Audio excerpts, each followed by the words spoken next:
पहली नजर में कैसा जादू कर दिया, तेरा बन बैठा है मेरा.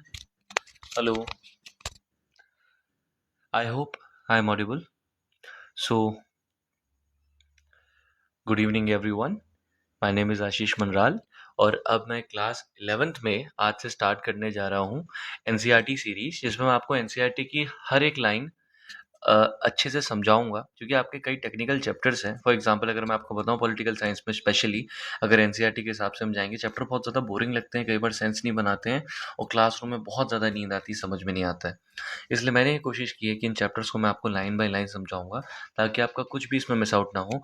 और हर वीडियो के एंड में मैं आपको दे दूंगा उसके एक्सपेक्टेड और मोस्ट इंपॉर्टेंट क्वेश्चन. और यकीन मानो, इस लेक्चर के और इस वीडियो के क्वेश्चंस के बाद उससे बाहर आपको कुछ भी एग्जाम में नहीं दिखने वाला है. 1 घंटा के आसपास की ये वीडियो रहने वाली है और गारंटीड अगर आपने इतना पढ़ लिया, एग्ज़ाम से पहले बस आपको इसे 4 से 5-6 बार रिवाइज़ करना है, इसके क्वेश्चंस देखने हैं बार-बार, उन क्वेश्चंस को रटना है. और ये मेरी गारंटी है कि ये चैप्टर जितने भी मार्क्स का आएगा आपके एसए 1 में, एसए 2 में, आपके यूटी 1 में, यूटी 2 में, जब भी ये चैप्टर आएगा, जितने भी मार्क्स में आएगा, इसमें आपका एक भी नंबर नहीं कटेगा. बहुत इंटरेस्टिंग चैप्टर है, स्पेशली उन लोगों के लिए भी जो कॉम्पिटिटिव एग्जाम की तैयारी करते हैं. रीज़न क्या है बेटा? रीज़न सिंपल है, निकल के आता है कि इसमें कई तुम्हारी ऐसी चीज़ें हैं, लोकसभा के बारे में, राज्यसभा के बारे में, है ना. फिर तुम्हारा प्रेसिडेंट का इलेक्शन कैसे होता है, इतनी चीज़ें हैं जो कि पूछी जाती है अक्सर. आप आगे बड़े बन जाओगे तब तक भी आपसे पूछा जाएगा कि ये क्या होता है, ये क्या सिस्टम है. तो ये सारा मैं आपको इसमें बताने वाला हूँ, तो बी रेडी फॉर डैट. ठीक है, चलो.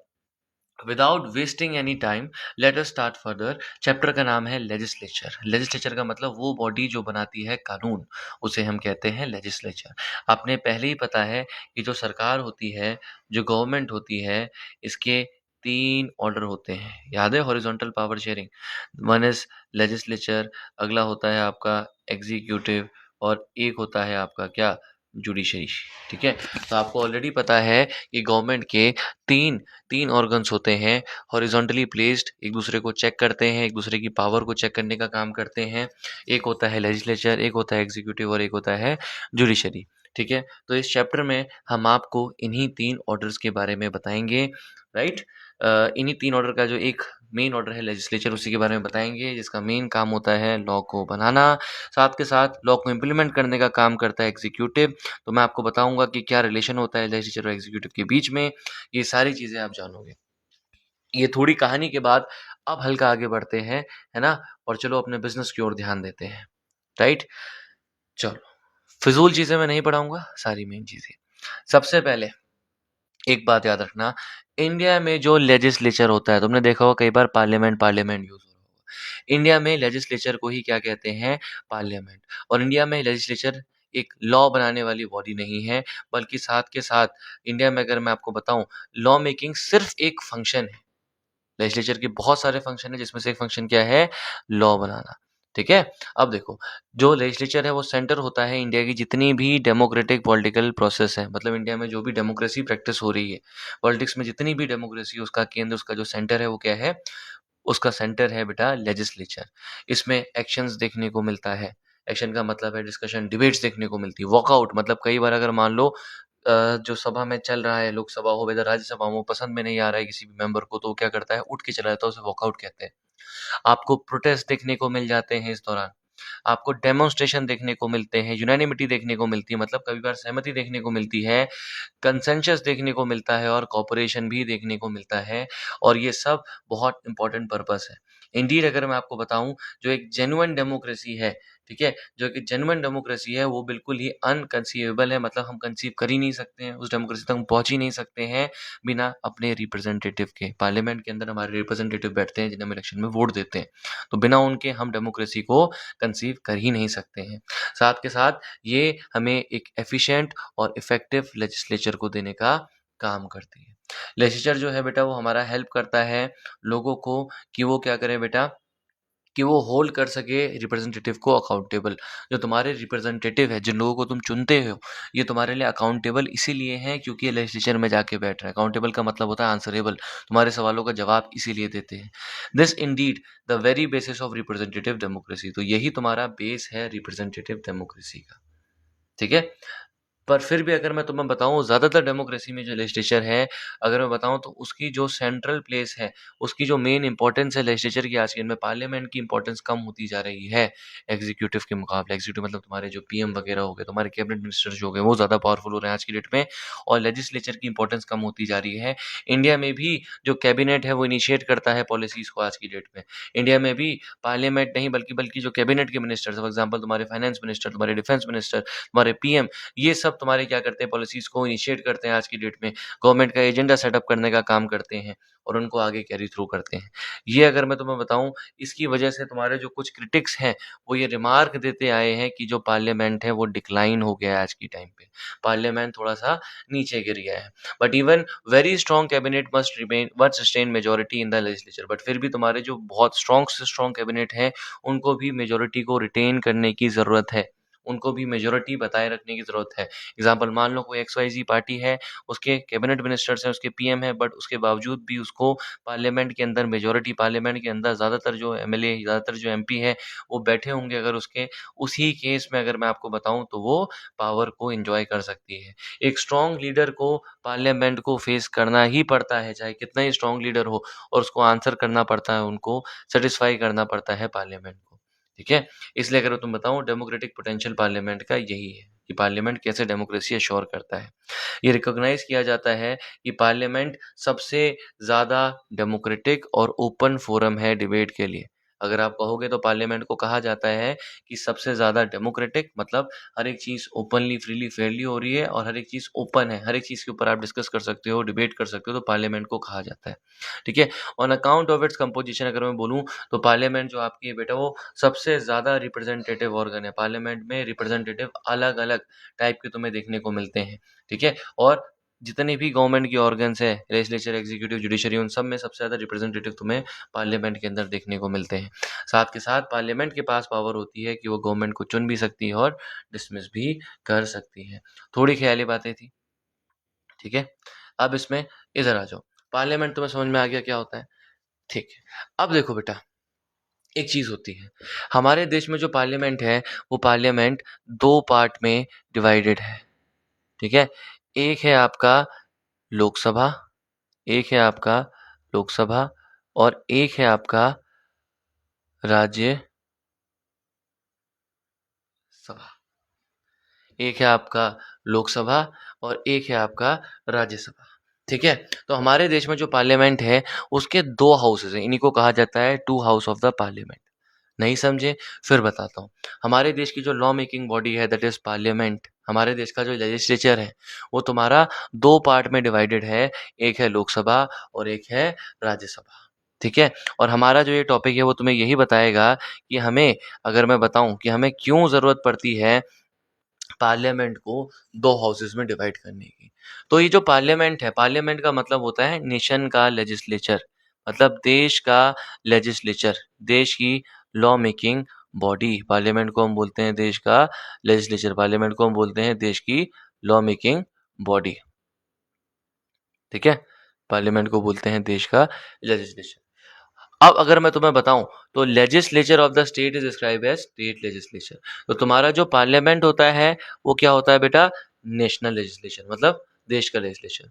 और जो तुम्हारा स्टेट लेजिस्लेचर होता है, ठीक है, वो होता है तुम्हारा स्टेट का लेजिस्लेचर। नहीं समझे? फिर बताता हूँ। हमारा जो देश होता है, मान लो अगर इंडिया है, तो इंडिया एज अ वोल एक अलग चीज़ है। तो एज अ वोल जो इंडिया पे गवर्नेंस का काम करता है, इंडिया पे लॉ बनाने का काम करता है, उसे हम कहते हैं पार्लियामेंट। ठीक है? और इंडिया जो एक इतना बड़ा सा कंट्री है, उसके अंदर छोटे-छोटे स्टेट्स हैं। इन स्टेट्स में जो लॉ मेकिंग का काम करते हैं, इन स्टेट के लेजिस्लेचर को हम कहते हैं स्टेट लेजिस्लेचर। समझे आप? ठीक है? तो पार्लियामेंट जो है इंडिया में, उसके 2 हाउसेस होते हैं, राइट? पहला जो हाउस होता है उसे हम कहते हैं, जो तुम्हारा अगर मैं तुम्हें बताऊँ, it is called bicameral legislature. हमारे देश के अंदर बाईकैमरल, बाईकैमरल का मतलब, यूनिकैमरल का मतलब होता है एक, और हमारे देश में बाईकैमरल का मतलब होता है 2। तो हमारे देश में बाईकैमरल लेजिस्लेचर का मतलब है हमारे देश में 2 हाउसेस होते हैं लॉ बनाने के लिए। ठीक है। तो ये जो तुम्हारे दो हाउस होते हैं इंडिया के पार्लियामेंट के, पहला हाउस होता है तुम्हारा काउंसिल ऑफ स्टेट, जिसे हम कहते हैं राज्यसभा। जैसे मैंने तुम्हें बताया, अगर ये पूरा इंडिया है, इस पूरे इंडिया के अंदर जो स्टेट्स हैं छोटे छोटे, उन स्टेट्स के ऊपर लॉ वगैरह बनाने का काम जो करते हैं, स्टेट्स के लॉज को देखने का काम जो करते हैं, उसे हम कहते हैं राज्यसभा, यानी कि काउंसिल ऑफ स्टेट्स। और वहीं तुम्हारा जो दूसरा होता है वो पूरे नेशन का एज अ होल होता है, उसे हम कहते हैं तुम्हारा लोकसभा। तो ये होते हैं पार्लियामेंट के दो house, that is Lok Sabha and Rajya Sabha. ठीक है, ये याद रखना। हमारे कॉन्स्टिट्यूशन ने एक चीज और की है बेटा, जो हमारे देश का कॉन्स्टिट्यूशन है उसने एक चीज और की है। क्या है ये चीज? अब ध्यान से देखो, हमारे देश के संविधान के अंदर अगर मैं तुम्हें बताऊं तो कई सारे स्टेट्स, अब इंडिया के अंदर बहुत सारे स्टेट्स हैं ना, और इंडिया के अंदर कुछ स्टेट्स ऐसे हैं जो कि तुम्हारे बहुत ज़्यादा बड़े हैं इन टर्म्स ऑफ साइज। हमारे इंडिया के अंदर कुछ स्टेट्स ऐसे हैं जो कि तुम्हारे बहुत ज़्यादा पॉपुलेशन वाले हैं। तो हमारे जो देश का संविधान है उसने कई स्टेट्स को ऑप्शन दिया है कि वो यूनिकैमरल भी रह सकते हैं और बाई कैमरल भी रह सकते हैं। मतलब हमारे देश के स्टेट्स के पास भी ऑप्शन है कि वो दो हाउसेस बना सकते हैं। ठीक है। और हमारे देश के अंदर, अब ये वेरी इंपॉर्टेंट है, इसको अंडरलाइन कर लो, हमारे देश के अंदर बस 6 स्टेट ऐसे हैं जिन्होंने अपने खुद के दो हाउसेस बना रखे हैं। क्या बताया? हमारे देश में एज अ होल पार्लियामेंट में दो हाउसेस एग्जिस्ट करते हैं, लोकसभा और राज्यसभा। और हमारे देश में स्टेट के ऊपर लॉ बनाने के लिए तुम्हारा हर एक स्टेट की स्टेट लेजिस्लेटिव असेंबली होती है। बट हमारे देश में कुछ स्टेट इतने बड़े हैं कि उन स्टेटों के अंदर है बाई कैमरल लेजिस्लेचर, मतलब उन स्टेटों के अंदर भी दो हाउस एग्जिस्ट करते हैं। ठीक है। और आज की डेट में हमारे पास बस ऐसे 6 स्टेट है जिनके पास बाई कैमरल लेजिस्लेचर है। और ये स्टेट कौन कौन से बेटा, ये इंपॉर्टेंट है क्योंकि तुमसे कैसे भी पूछा जा सकता है किसके पास है किसके पास नहीं है बाई कैमरल लेजिस्लेचर। तो आज की डेट में तुम्हारे पास आंध्र प्रदेश, बिहार, कर्नाटक, महाराष्ट्र, तेलंगाना, उत्तर प्रदेश, ये तुम्हारे ऐसे 6 स्टेट हैं जहां पे, ठीक है, जहां पे अगर मैं तुम्हें बताऊं, जहां पे तुम्हारा बाई कैमरल लेजिस्लेचर एग्जिस्ट करता है। ठीक है। अब देखो आगे, कंट्रीज विथ लार्ज साइज, वो कंट्रीज जिनके अंदर लार्ज साइज होता है, जिनके अंदर ज्यादा डाइवर्सिटी होती है, वो यूजुअली प्रेफर करती हैं। अब याद रहेगा, एक बार क्वेश्चन पूछते हैं कि इन 6 स्टेट्स में बाई कैमरल लेजिस्लेचर क्यों है, इन 6 स्टेट्स में दो हाउसेज क्यों हैं? तो बेटा रीजन ये है कि तुम्हारी जो ऐसी कंट्रीज होती है जिनका साइज ज्यादा बड़ा होता है, ऐसी कंट्रीज जहाँ पे डाइवर्सिटी, मतलब बहुत ज्यादा अलग अलग वैरायटी के लोग देखने को मिलते हैं, वो दो हाउसेज बनाती हैं। ठीक है, वो दो हाउसेस, ठीक है, usually prefer to have two houses of the national legislature, ठीक है, to give representation to all sections of society। तो दो हाउस बनाने का मेन जो मोटिव था, वो मेन मोटिव निकल के आता है कि इंडिया एक ऐसी कंट्री है जिसका साइज बहुत बड़ा है, जिसमें बहुत अलग अलग डाइवर्सिटी के लोग रहते हैं। तो अगर दो हाउस बन जाएंगे नेशनल लेजिस्लेचर के, दो हाउस बन जाएंगे अगर नेशन की पार्लियामेंट के, तो वो इक्वल रिप्रेजेंटेशन दे देंगे। पहली बात, इक्वल रिप्रेजेंटेशन, मेन चीज याद रखना, अगर दो हाउसेस बन जाएंगे तो वो क्या करेंगे बेटा, तो वो इक्वल रिप्रेजेंटेशन दे देंगे। ठीक है, तो वो इक्वल रिप्रेजेंटेशन दे देंगे अलग अलग ज्योग्राफिकल रीजन, अलग अलग पार्ट ऑफ द कंट्री के लोगों को। पहली चीज ये निकल के आ जाती है। ठीक है, ये चीज देख लो ध्यान से। उसके साथ साथ अगर मैं तुम्हें बताऊं, बाई कैमरल लेजिस्लेचर का एक और एडवांटेज होता है। पहला एडवांटेज आ गया समझ में, बाई कैमरल लेजिस्लेचर हम लोग क्यों रखते हैं। दूसरा जो तुम्हारा बाई कैमरल लेजिस्लेचर है, ठीक है, अगर मैं बोलूं उसका एक और एडवांटेज निकल के आता है, वो ये है कि इससे क्या होता है, हर एक डिसीजन रिकंसिडर होता है। फॉर एग्जाम्पल हमारे देश में बाई कैमरल लेजिस्लेचर है, मतलब हमारे देश में लोकसभा और राज्यसभा दोनों है। तो हमारे देश में इस लेजिस्लेचर के होने का एक फायदा निकल के आता है बेटा, कि हमारे देश में हर एक फैसला 2 बार सोचा जाता है। ठीक है, हर एक बिल जो लॉ बनने के लिए भेजा जाता है किसी भी हाउस में, वो पहले लोकसभा में पास होता है फिर राज्यसभा में पास होता है। ठीक है, तो इसका मतलब क्या हुआ, हर एक चीज को हम रिकंसिडर कर रहे हैं। अगर इस चीज को हम रिकंसिडर करेंगे तो वो ठीक हो जाती है ना, उसके अच्छे होने के चांसेस बढ़ जाते हैं। हर एक डिसीजन जो कि एक हाउस लेता है वो तुम्हारा दूसरे हाउस में जाता ही है, उसके डिसीजन का भी वेट होता है, मेन चीज ये। इसका मतलब ये है कि बेटा हर एक बिल, हर एक पॉलिसी को हम लगभग 2 बार डिस्कस करते हैं। इससे क्या होता है बेटा, इससे हमें डबल चेक मिलता है हर एक मैटर के ऊपर, इससे हमें डबल चेक मिलता है हर एक मैटर के ऊपर। इवन अगर तुम्हारा कोई एक हाउस, मान लो अगर मान लो लोकसभा ने कोई डिसीजन जल्दी में ले लिया, तो फिर भी वो डिसीजन तुम्हारा दूसरे हाउस में आएगा और एक कंसिडरेशन में ऐसा जायज है कि राज्यसभा क्या करे, उसे ठीक कर दे। ठीक है, चलो अब मेरा तुम्हारे लिए एक क्वेश्चन है। ठीक है, ये तुम्हारे लिए क्वेश्चन है, मुझे देखना है कि तुम लोग कितना अटेंटिवली सुन रहे हो, और मैं देखता हूँ कि जो सुन रहे होंगे मुझे कमेंट में एक बार चीज़ का आंसर देना, और मैं तुम्हारे कमेंट का वेट करूंगा। वो क्वेश्चन ये है कि मुझे तुम लोग बताओगे कि अपर हाउस किसे बोलते हैं और लोअर हाउस किसे बोलते हैं। तुम्हें ये तो पता है इंडिया के अंदर बाइकैमरल लेजिस्लेचर है, मतलब इंडिया के अंदर जो हमारा लेजिस्लेचर है, जो हमारा पार्लियामेंट है, दो पार्ट्स में डिवाइडेड है। एक है तुम्हारा लोकसभा, एक है राज्यसभा। उसमें से अपर हाउस कौन सा है, लोअर हाउस कौन सा है, ये तुम बताओ। ठीक है, चलो ये तुम्हारा आज के लिए क्वेश्चन है, और एग्जाम पीओबी से भी बहुत ज्यादा इंपॉर्टेंट चीज है। अब देखो आगे आते हैं थोड़ा सा। ठीक है, हाइलाइटर का कलर थोड़ा शानदार रखते हैं, क्या कहते हो, ये रखें क्या?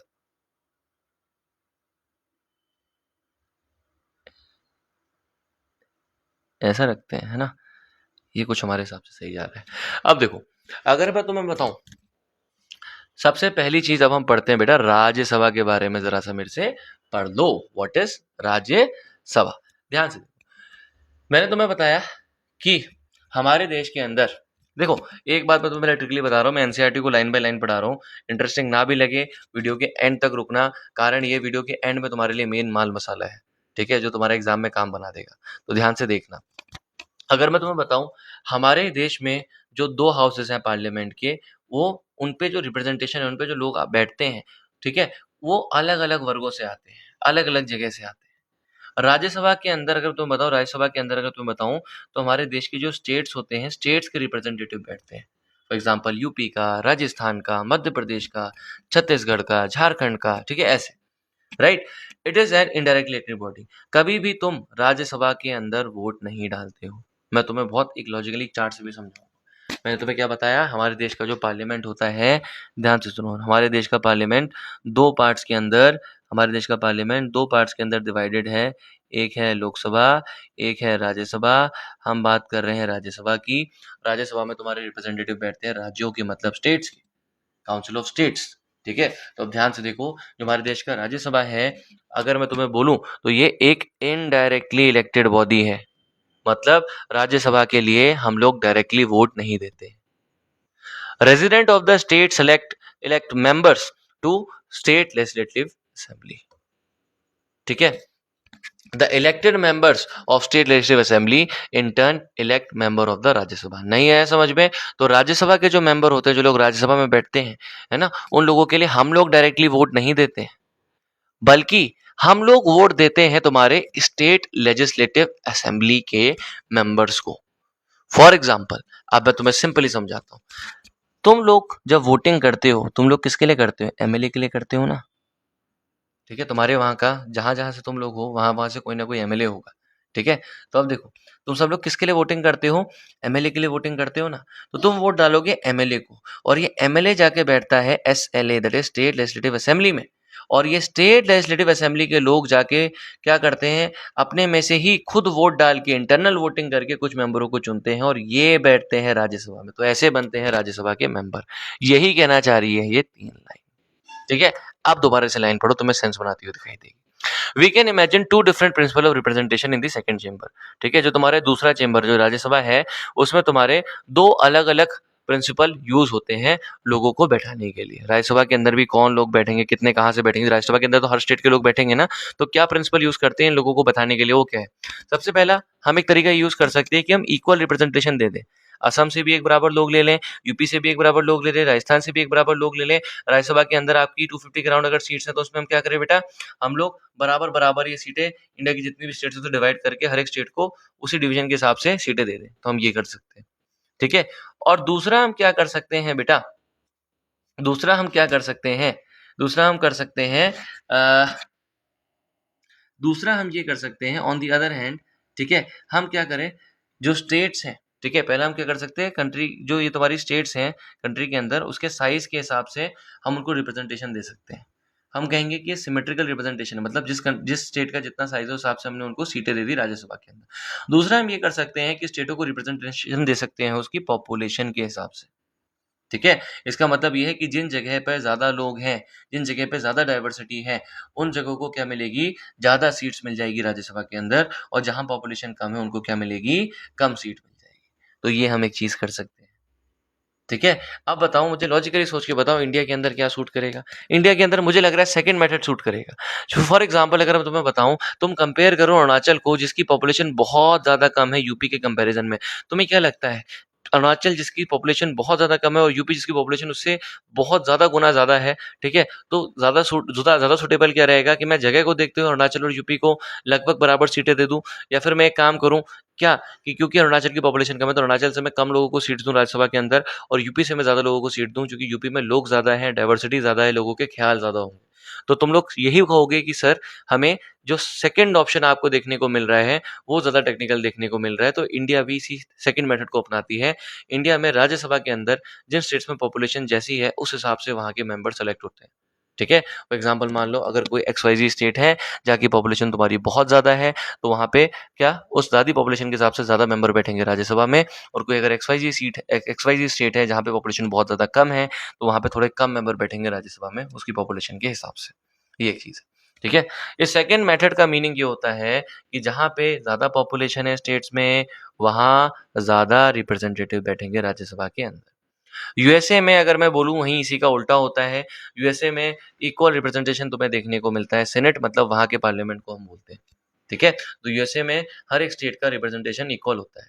ठीक है? इससे क्या होता है यूएसए में हर एक स्टेट इक्वल होती है, बट इंडिया में ऐसा नहीं है। इंडिया में पॉपुलेशन के हिसाब से लोगों को सीटें मिलती है राज्यसभा में। बट अगर मैं तुम्हें बताऊँ, यूएसए में एक ड्रॉबैक भी है इस चीज़ का कि अगर हम सबको क्या करेंगे बेटा, अगर हम सबको ऐसे सीटें बाँट देंगे तो एक स्मॉल स्टेट जो होगी, ठीक है? उसका रिप्रेजेंटेशन बराबर हो जाएगा लार्जर स्टेट के। ये सिस्टम तुम्हारा, ठीक है? ये सिस्टम तुम्हारा डिफरेंट है, ठीक है? उस सिस्टम से जो कि हमारी इंडिया का राज्यसभा अडॉप्ट करता है, बल्कि हमारे इंडिया के राज्यसभा के सिस्टम में पॉपुलेशन को देखते हुए सीटों का नंबर डिसाइड होता है। ठीक है? चलो, और अब इम्पोर्टेंट चीज़ है, ये जो लोगों का मेंबर है कि कितने मेंबर सेलेक्ट होंगे किसी स्टेट से राज्यसभा के लिए, तो ये नंबर सेलेक्ट होता है तुम्हारा कैसे? ये नंबर तुम्हारा फिक्स किया गया है हमारे देश के संविधान के 4th शेड्यूल में। बहुत इम्पोर्टेंट है, एग्ज़ाम में पूछा जा सकता है अगर पेपर डीप में बना तो। ठीक है? अच्छा, अगर क्या होता, मुझे एक बात बताओ, क्या होता अगर हम ये अमेरिका का स्टाइल अपना लेते और सारी स्टेट्स को बराबर सीटें बाँट देते? अगर हम ऐसा करते बेटा, तो हमारे इंडिया के अंदर तुम्हें यूपी जैसे स्टेट्स देखने को मिलेंगे, जहाँ पे 1998 में अगर मैं तुम्हें बताऊँ, ठीक है? जहाँ पे तुम्हें पॉपुलेशन कितनी देखने को मिल रही? इतनी, ठीक है? इतनी पॉपुलेशन वाले जो स्टेट हैं, 1998.12 लाख की पॉपुलेशन वाले जो स्टेट्स हैं, उनको भी बराबर सीटें मिल जाएगी सिक्किम के, जो 6.10 लाख वाले हैं। देखो दोनों की पॉपुलेशन में ज़मीन आसमान का अंतर है बेटा, और दोनों की सीटें अगर बराबर हो जाएगी, तुम्हें क्या लग रहा है कहीं 6.10 लाख लोग हैं और कहीं कितने बेटा, इतने ज़्यादा लोग हैं, है ना? इसके कितने ज़्यादा गुने लोग हैं, ठीक है? तो यहाँ ज़्यादा मेंबर्स होने चाहिए ताकि ज़्यादा लोगों की बात रख सकें, ठीक है? तो ये अनफेयर हो जाता है, इसलिए इंडिया में ये वाला स्टाइल फॉलो होता है जहाँ पे पॉपुलेशन के हिसाब से यूपी को ज़्यादा सीटें मिलेंगी राज्यसभा में और सिक्किम को कम मिलेगी, ठीक है? अब देखो ध्यान से, स्टेट्स विद लार्जर पॉपुलेशन को क्या मिलती है हमारे देश के अंदर? ज़्यादा रिप्रेजेंटेटिव देखने को मिलते हैं। इसलिए जो तुम्हारी ज़्यादा पॉपुलस स्टेट्स हैं, जैसे कि तुम्हारा यूपी के पास 31 सीट्स है। वहीं सिक्किम, चूँकि सिक्किम की पॉपुलेशन से 6.10 लाख थी, तो सिक्किम के पास तुम्हारा क्या है बेटा, बस 1 सीट तुम्हें देखने को मिलती है। राज्यसभा के मेंबरों को हम लोग इलेक्ट करते हैं 6 साल के एक टेन्योर के लिए, और राज्यसभा के जो, अच्छा ये देख लो राज्यसभा के मेंबर्स की टर्म्स एंड कंडीशन क्या होती है। हालाँकि मैं बुक के हिसाब से बता रहा हूँ, बट मैंने तुम्हें आगे डिटेल में बताया है, तो टेंशन मत लो, ठीक है? फिर भी देख लो एक बार, इम्पोर्टेंट है। जो राज्यसभा के मेंबर होते हैं वो 6 साल के लिए सेलेक्ट होते हैं। याद रखना, लोकसभा वाले 5 साल के लिए। राज्यसभा के मेंबर को दोबारा से इलेक्ट कर दिया जाता है, दूसरी कंडीशन। राज्यसभा के सारे मेंबर, ज़रूरी नहीं है जैसे लोकसभा में होता है ना, 5 साल बाद लोकसभा डिसॉल्व हो जाएगी, फ्रेश इलेक्शन होंगे, फिर से पीएम का इलेक्शन। वहीं राज्यसभा में ज़रूरी नहीं है कि हर एक मेंबर क्या 6 साल बाद रिटायर हो जाए, राज्यसभा पूरी खाली हो जाए, दोबारा इलेक्शन हो। नहीं, बल्कि राज्यसभा में ये होता है कि हर 2 साल में राज्यसभा में जितने मेंबर हैं उसके 1/3 मेंबर क्या होते हैं, 1/3 मेंबर का टेन्योर पूरा होता है और 1/3 मेंबर का ही चुनाव होता रहता है। कारण क्या है? इसके पीछे सिंपल ये कारण है कि राज्यसभा में राज्यों से रिप्रेजेंटेटिव हैं, और राज्यों से रिप्रेजेंटेटिव बनेंगे एमएलए वगैरह के इलेक्शन के बाद। और तुम्हें पता है एक बार में इंडिया में एमएलए के जो इलेक्शन हैं, सीएम के जो इलेक्शन होते हैं, ठीक है? वो वाले जो तुम्हारे इलेक्शन होते हैं बेटा, ये इलेक्शन हर एक स्टेट में अलग अलग टाइम पीरियड पे होते हैं, और ये इंश्योर करता है देश का संविधान, ये इंश्योर करता है देश का इलेक्शन सिस्टम कि एक बार में 1/3 स्टेट्स में इलेक्शन होते हैं हर 2 सालों में, जिससे मेक श्योर हो जाता है कि राज्यसभा में भी 1/3 मेंबर आपके क्या होते रहे, अपना टेन्योर पूरा करके रीइलेक्ट होते रहे। इसलिए राज्यसभा कभी खाली नहीं रहता, बल्कि लोकसभा जो तुम्हारा होता है एमपी यानी कि पीएम वाले जो इलेक्शन होते हैं वो 5 साल में उनका टाइम खत्म हो जाता है, और 5 साल में दोबारा इलेक्शन होते हैं तो लोकसभा खाली हो जाता है कुछ समय के लिए। समझे? तो ये एक चीज है। अब देखो, इसलिए राज्यसभा तुम्हारा कभी पूरी तरीके से डिसॉल्व नहीं होता, राज्यसभा कभी पूरी तरीके से खाली नहीं होता, इसलिए इसको परमानेंट हाउस कहा जाता है। अब समझे राज्यसभा को परमानेंट हाउस क्यों बोला जाता है? क्योंकि हमेशा भरा रहता है, हमेशा। क्या इसमें 2/3 मेंबर रहेंगे ही रहेंगे, एक बार में 1/3 मेंबर ही जाते हैं।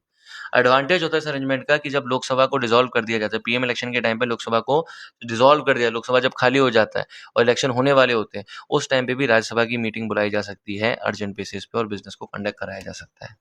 ठीक है? इलेक्टेड मेंबर के अलावा अब राज्यसभा के साथ एक खास बात है, ठीक है? आपने सुना होगा सचिन तेंदुलकर राज्यसभा के मेंबर थे, अमिताभ बच्चन राज्यसभा के मेंबर थे, कोई चुनाव जीत के नहीं आए थे, ठीक है? तो राज्यसभा में एक स्पेशल सर्कमस्टेंस भी है कि राज्यसभा के अंदर तुम्हारा क्या होता है, 12 मेंबर को नॉमिनेट करने का भी नोशन है। मतलब राज्यसभा में एक ऑप्शन होता है कि 12 ऐसे मेंबर जो कि इलेक्शन जीत के नहीं आए, उनके लिए रिजर्व रहती है सीटें, और किन मेंबर्स के लिए बेटा?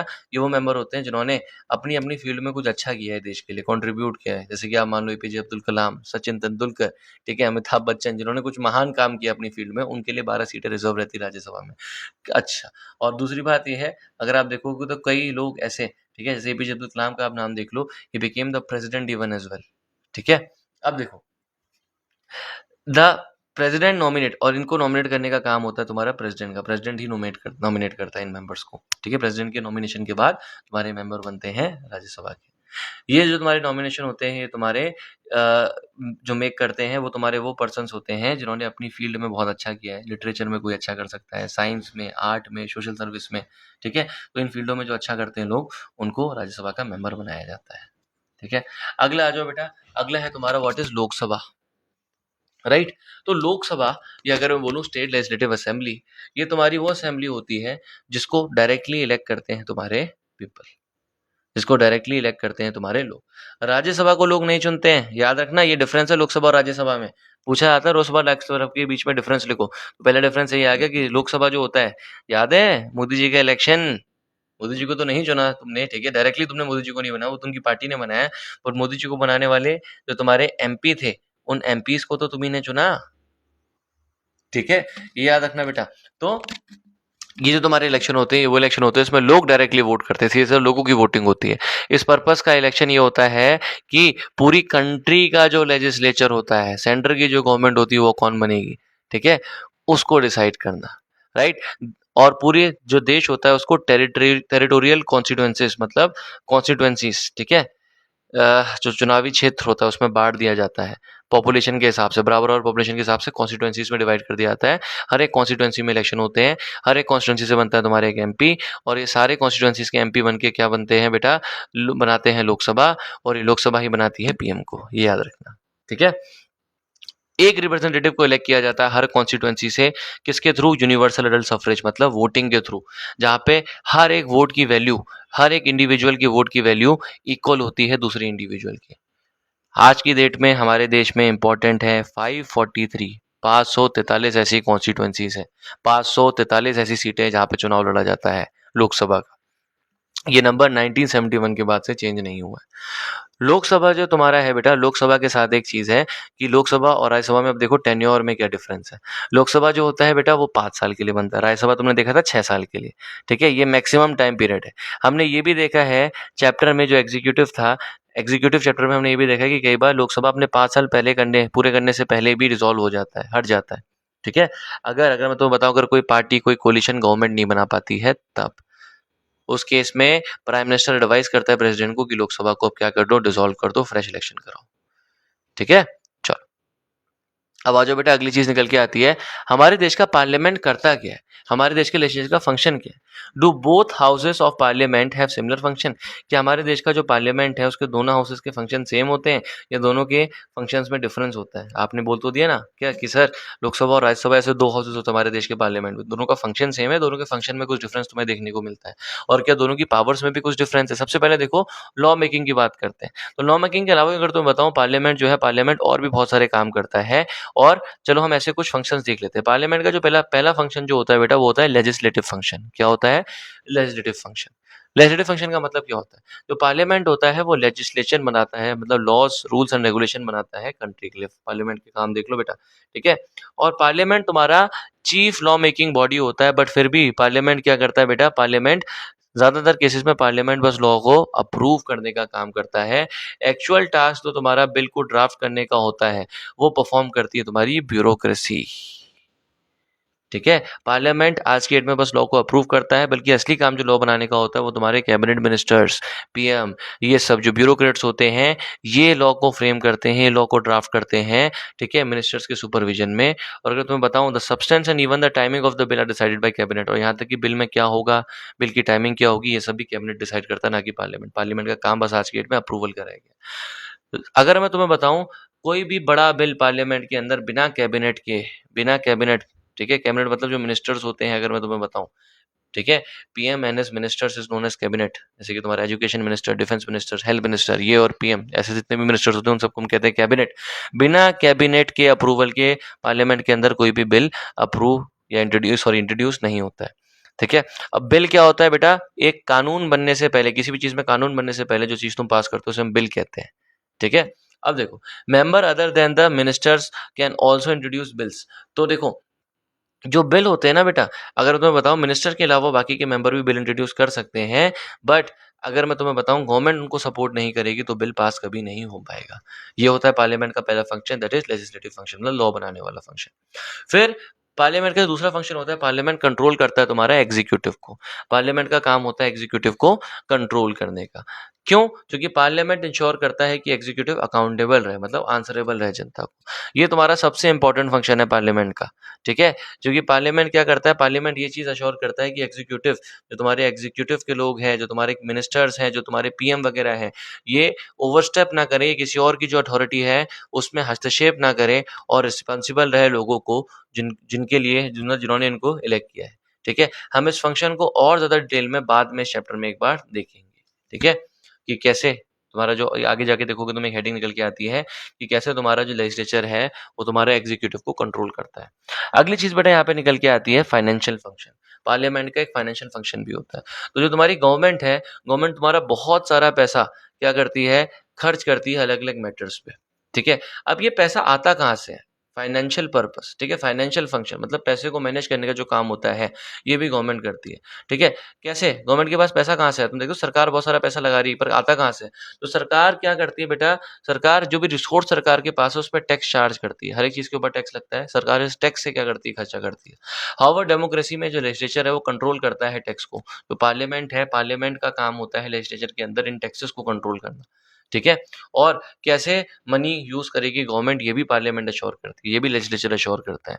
अगर गवर्नमेंट ऑफ इंडिया प्रपोज करती है किसी नए टैक्स को, ठीक है, तो उसको लोकसभा में अप्रूव होना पड़ेगा। आगे समझ में? किसी भी टैक्स को पास होने से पहले, सरकार को कोई भी टैक्स लगाने से पहले उसे लोकसभा के ऊपर पास करना पड़ेगा। जो फाइनेंशियल पावर होती है पार्लियामेंट की, उसमें सबसे पहली जो पावर होती है कि वो क्या करती है? रिसोर्सेस वगैरह देती है गवर्नमेंट को, ताकि अपने प्रोग्राम्स को इम्प्लीमेंट कर सके। गवर्नमेंट को एक अकाउंट भी देना होता है लेजिस्लेचर को कि क्या मनी, कितना मनी उसने इन्वेस्ट किया है, साथ के साथ कितना पैसा वो इकट्ठा करना चाह रहे हैं।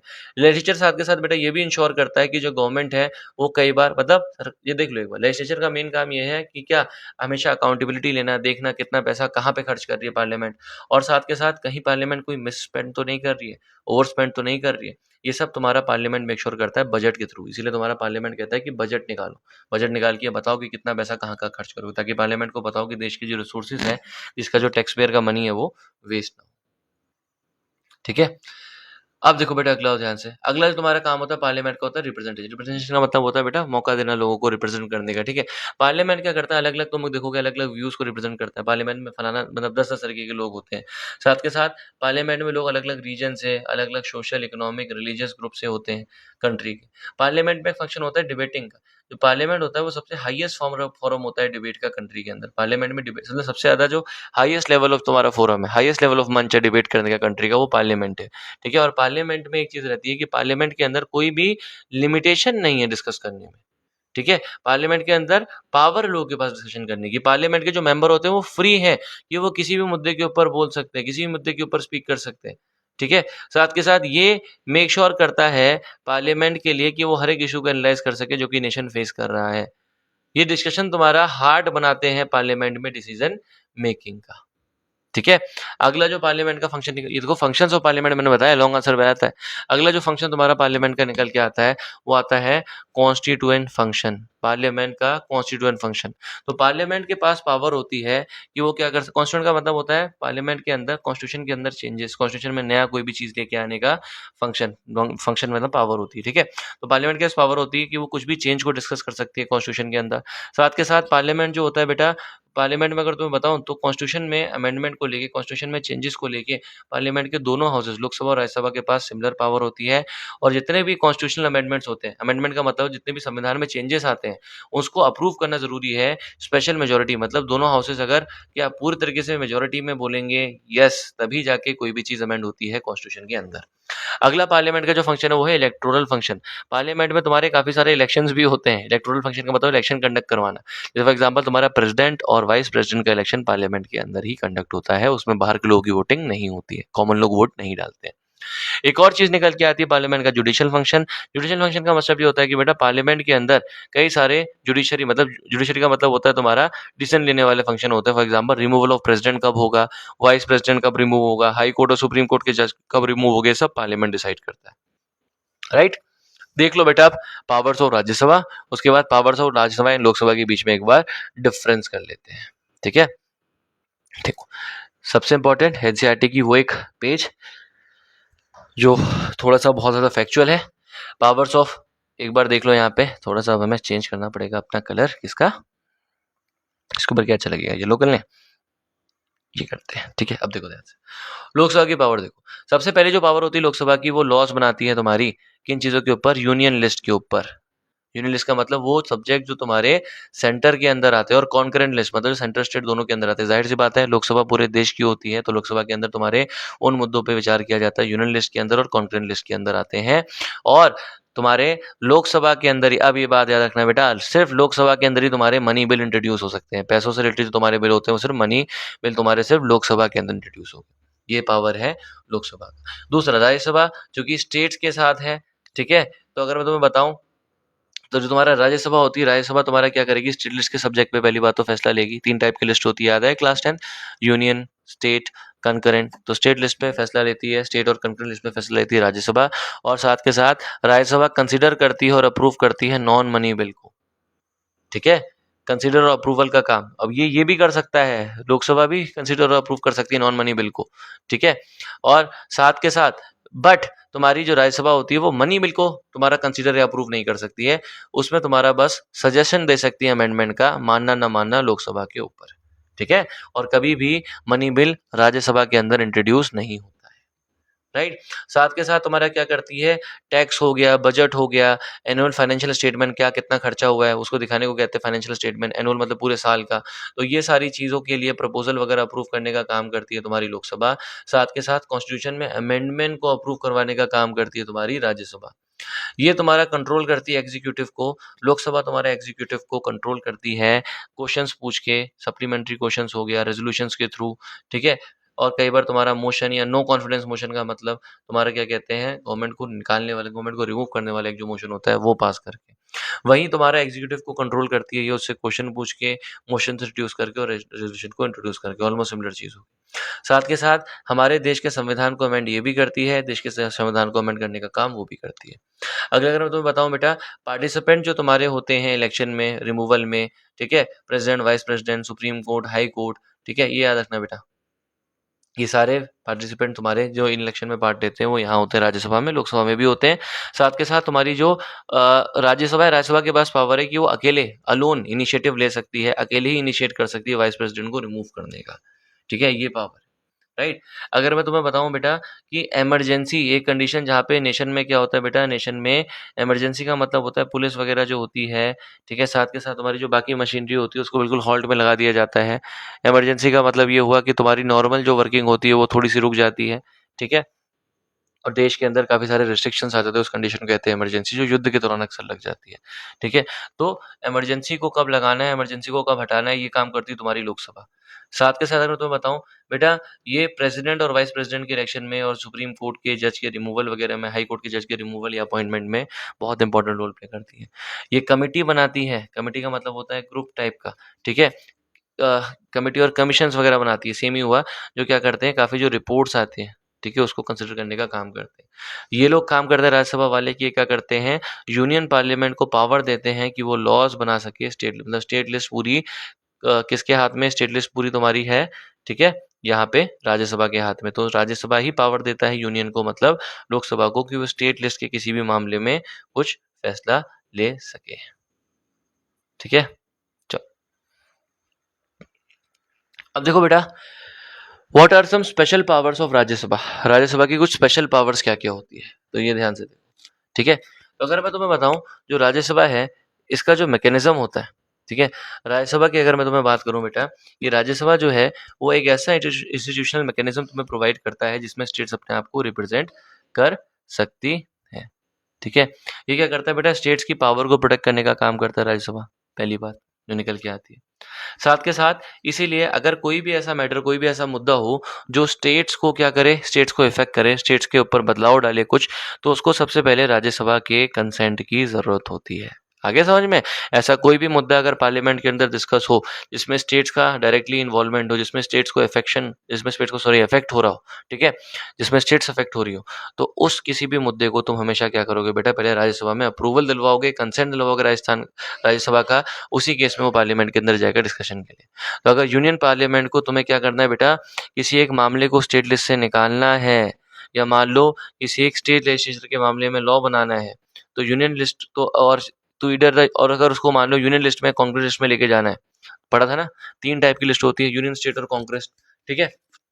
तो मान लो अगर तुम्हारा जो यूनियन पार्लियामेंट है उसे स्टेट पार्लियामेंट से, राज्यसभा से, ठीक है, अगर स्टेट की लिस्ट से, राइट, स्टेट की लिस्ट से किसी भी मुद्दे को उठा के तुम्हारा लेके जाना है, स्टेट लिस्ट से किसी भी मुद्दे को उठा के लेके जाना है यूनियन या कॉन्करेंट लिस्ट में, तो उसको पहले तुम्हारा क्या करना पड़ेगा बेटा, राज्यसभा की अप्रूवल को लेना पड़ेगा। ये एक पावर निकल के आती है। ये प्रोविजन जो है बेटा वो राज्यसभा की स्ट्रेंथ को और ज़्यादा बढ़ा देता है।